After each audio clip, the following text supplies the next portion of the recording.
Hello दोस्तों, नमस्कार। गायत्री विद्या मंदिर उच्च माध्यमिक विद्यालय सामचौक ऑनलाइन क्लासेज में आपका स्वागत है।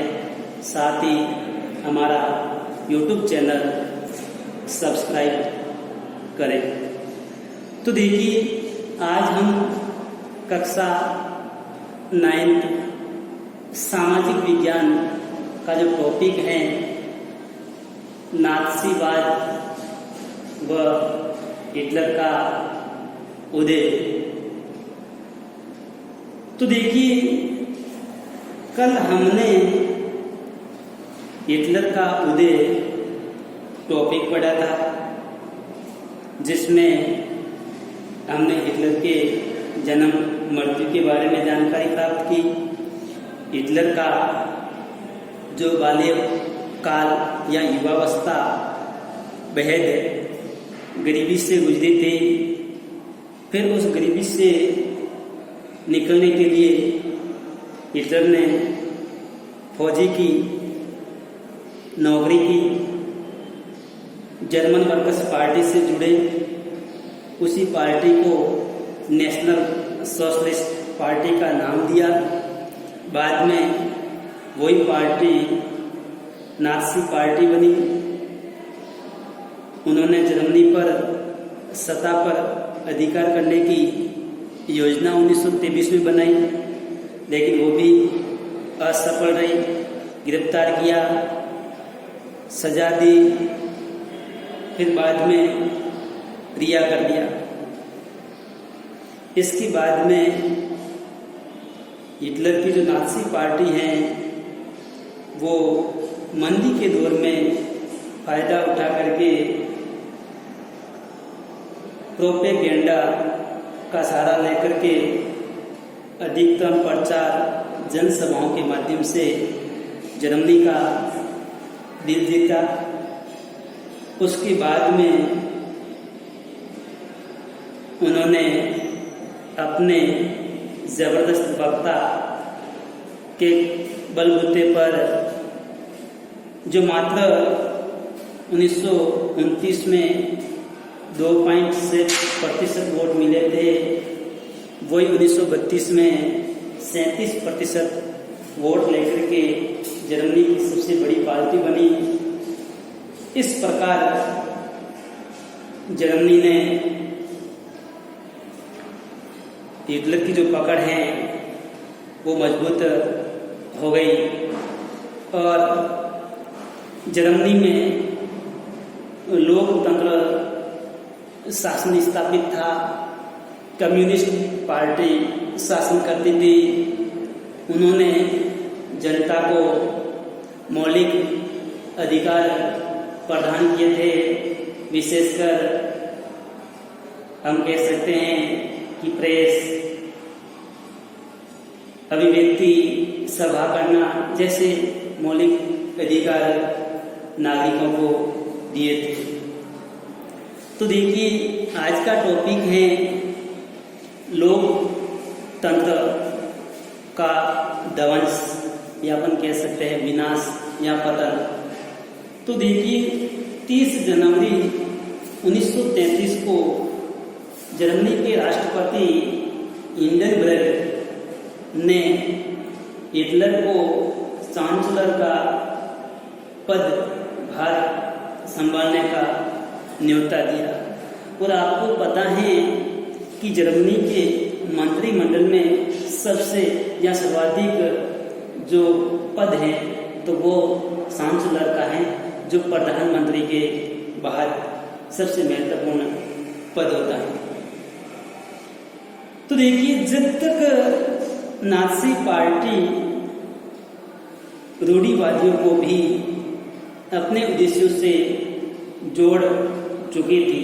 तो देखिए, जिस प्रकार हिटलर ने अपने भाषणों के माध्यम से, जनसभाओं के माध्यम से लोगों को अपनी ओर आकर्षित किया था, उसमें रूढ़िवादियों को भी अपनी ओर आकर्षित कर दिया था। सत्ता हासिल करने के बाद हिटलर ने लोकतांत्रिक शासन की जो रचना थी, ढांचा था, उनके संस्थान थे, उन सबको एक एक करके भंग करना शुरू कर दिया। फरवरी माह में जर्मन संसद भवन में एक रहस्यमयी अग्निकांड से उनका रास्ता और भी आसान हो गया। तो देखिए 28 फरवरी 1933 को एक अग्नि अध्यादेश जारी कर दिया, जिसे फायर डिग्री भी कहते। तो देखिए अग्नि अध्यादेश का तात्पर्य ये होता है कि जब संसद का अधिवेशन नहीं चल रहा होता है और बिना अधिवेशन में राष्ट्रपति अध्यादेश जारी करके कानून बना सकती। तो देखिए 28 फरवरी 1933 को अग्नि अध्यादेश जारी किया, इनका नाम रखा अग्नि अध्यादेश। तो देखिए उसमें क्या क्या प्रतिबंध लगा दिए। तो हिटलर ने अभिव्यक्ति यानी जो लोगों की अभिव्यक्ति है, विचार जो भाषण दे सकते हैं, उस पर प्रतिबंध लगा दिया। प्रेस जो मीडिया है उस पर प्रतिबंध लगा दिया। इसके अलावा अनेक पार्टियों को सभा करने का जो अधिकार था या आज़ादी थी, ये सारे नागरिकों के अधिकारों को अनिश्चित काल के लिए निलंबित कर दिया गया। तो देखिए जिस प्रकार अभिव्यक्ति, प्रेस व सभा करने जैसे नागरिकों के मौलिक अधिकार को अनिश्चित का अर्थ है कोई निश्चित नहीं है, ये कब तक चलता रहे तब तक सारे अधिकार निलंबित कर दिए। वैसे आपको पता है वाइमर गणराज्य का जो शासन था, उन्होंने संविधान में इन मौलिक अधिकारों को महत्वपूर्ण स्थान दिया था। इसके बाद हिटलर का अगला कदम, जो हिटलर के कट्टर शत्रु थे, उन कट्टर शत्रुओं पर निशाना साधा। और आपको पता है कि सबसे जो इनके कट्टर शत्रु थे वो थे कम्युनिस्ट पार्टी के लोग। तो उन्होंने कम्युनिस्टों का बर्बरतापूर्वक दमन किया गया। बर्बरतापूर्वक का तात्पर्य होता है कि विचलित करने वाली घटना, जिसमें हजारों लोगों को एक साथ इकट्ठा कर दिया जाता है, करंट से उसको मार दिया जाता है, या ऐसी जहरीली गैसें से भी उनको मारा जाता है जिससे दम घुटने से उनकी मौत हो जाती।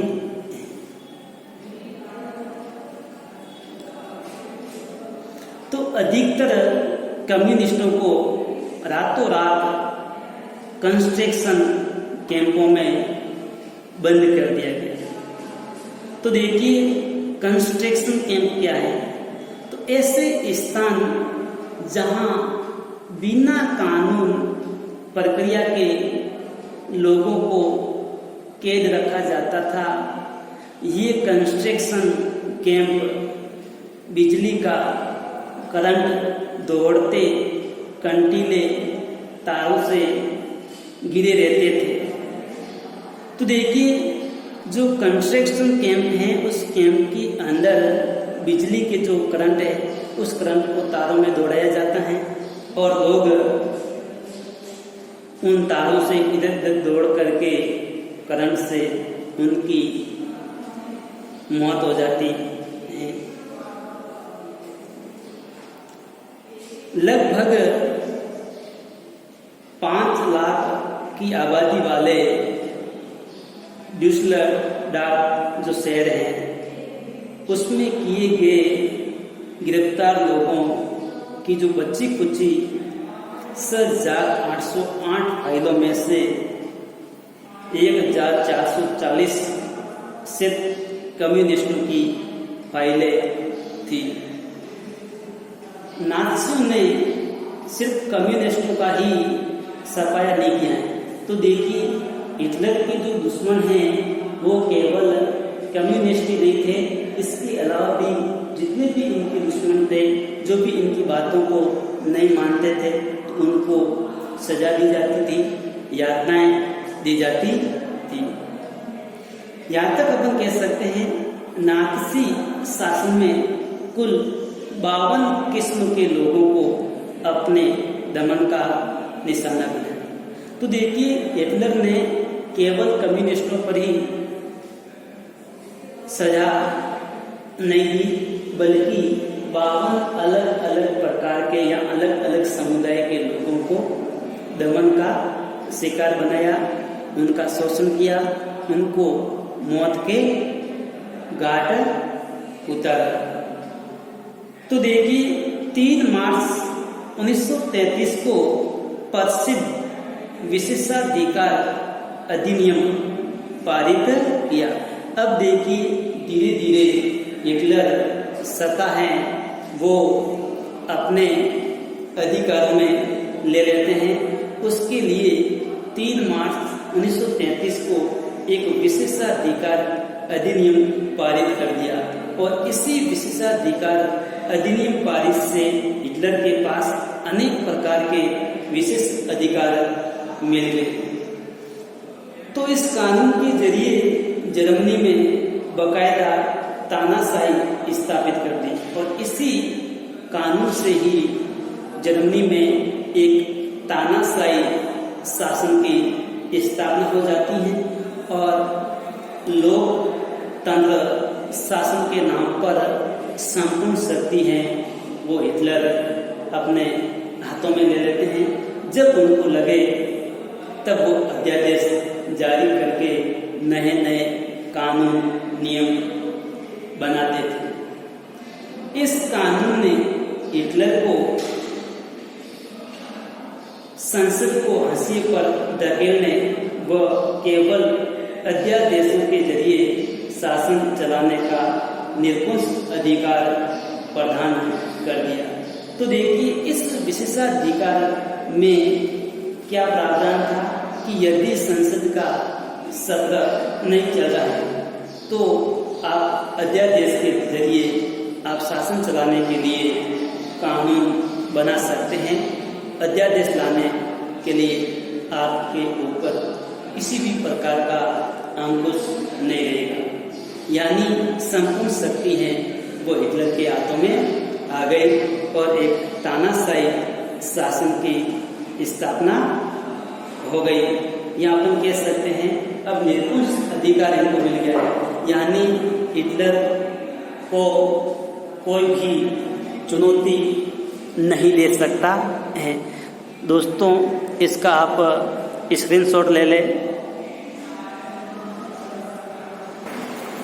तो देखिए दोस्तों, नाज़ी पार्टी ने अपने विशेषाधिकारों के बल पर नाज़ी पार्टी व उनसे जुड़े संगठनों के अलावा सभी राजनीतिक पार्टियों व ट्रेड यूनियनों पर पाबंदी लगा दी, यानी रोक लगा दी गई कि आप सभा नहीं कर सकते हैं, आप संगठन को बढ़ावा नहीं दे सकते।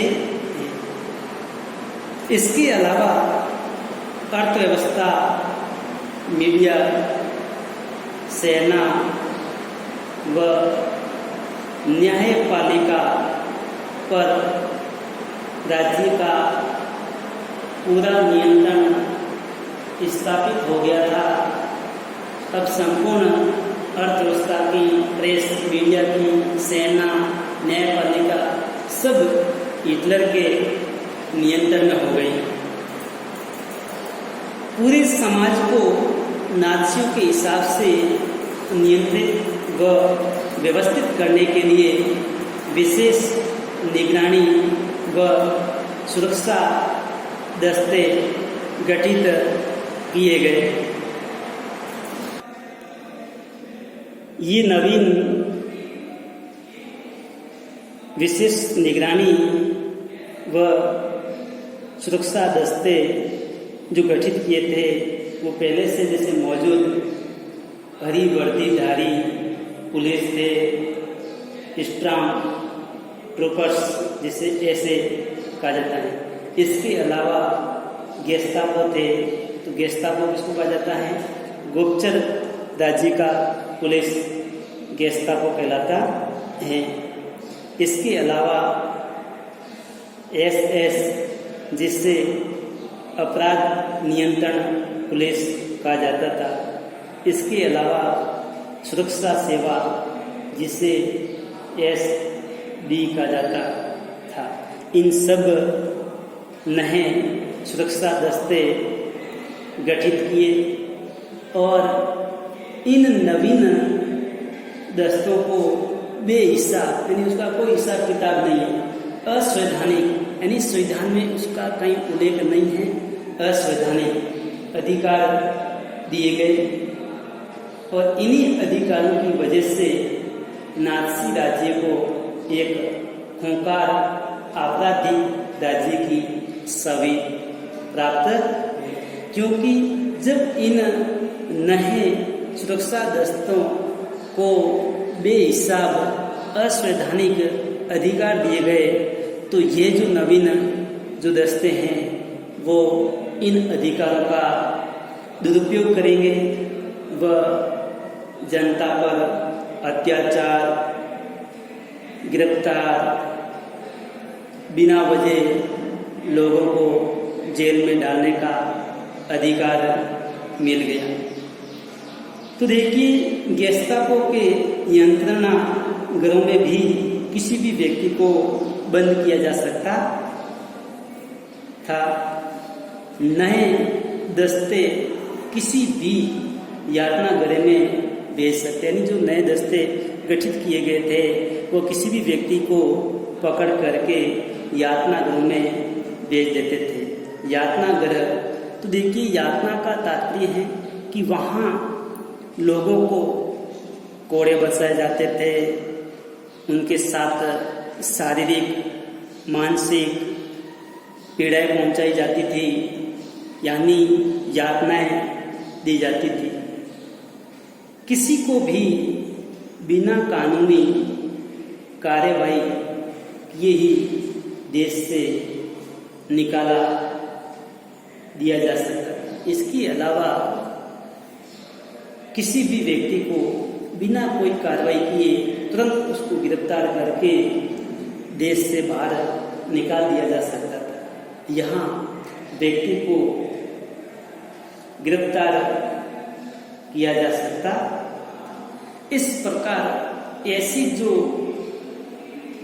अनैतिक दंडनात्मक जो कार्रवाई की गई, जिसकी वजह से अब संपूर्ण शासन था वो निरंकुश शासन हो गया था, तानाशाही शासन भी उसको कह सकते थे। दंड की आशंका से मुक्त पुलिस बलों ने निरंकुश व निरपेक्ष शासन का अधिकार प्राप्त कर लिया था। तो देखिए सुरक्षा बल थे, जो पुलिस बल थे, उन्होंने निरंकुश यानी उसके ऊपर बिना किसी प्रकार का कोई अंकुश नहीं था, क्योंकि नवगठित दस्तों को बेहिसाब असंवैधानिक अधिकार दे दिए गए थे। इस प्रकार उन पुलिस बलों पर कोई किसी प्रकार का अंकुश नहीं था और वो निरपक्ष शासन के अधिकार प्राप्त कर लिया था। जैसे ही हिटलर का आदेश मिलता था, उस आदेशों के अनुसार ये पुलिस बल है वह लोगों पर अत्याचार करते थे। आज इतना ही।